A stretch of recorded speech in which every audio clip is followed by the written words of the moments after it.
want to ask Daniel about next year's class of quarterbacks.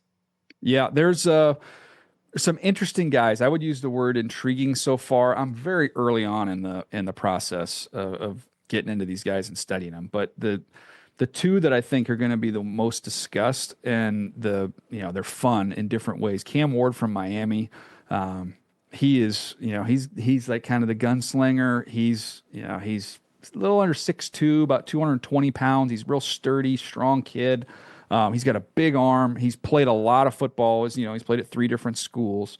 But take Miami and make them competitive and have a really, really good year there.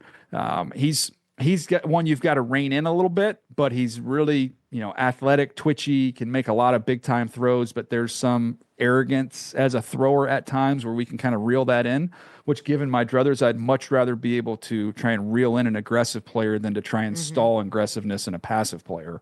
So he's fun. And then Shedeur Sanders, I've joked and told my bosses, you guys know him, and Charlie Yook, that at the draft, it's get ready for the spring of Shedeur. Like he's gonna be the star of the draft. He's gonna be the one that we're most asked about.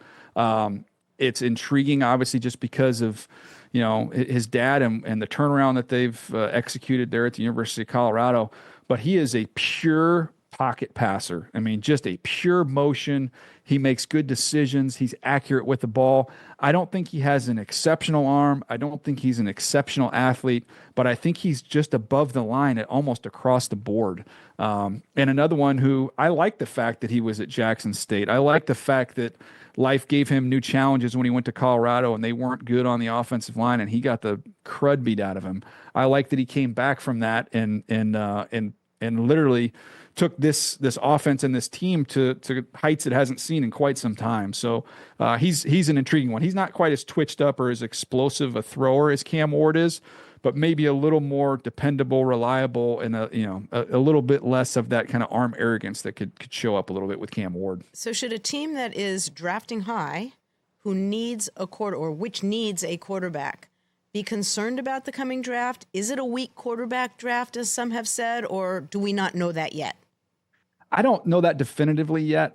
I would say that last year at this point in the process, I was really excited about a bunch of different players. And we saw that the way it happened in that 24 draft with all these quarterbacks going 6, right? Was it 6 of the first 13 picks or something?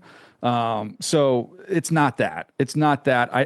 I don't think it's going to be a case where you have to completely talk yourself into somebody. I think those two particular, and we'll get into Jackson Dart at Ole Miss, and we'll see Carson Beck and Quinn Ewers haven't had as good a years as a lot would have hoped, but maybe they can kind of climb back into that conversation in the college football playoff with what they do. But I'll frame it this way. I was in Atlanta last week and I looked down on the field and saw Penix warming up.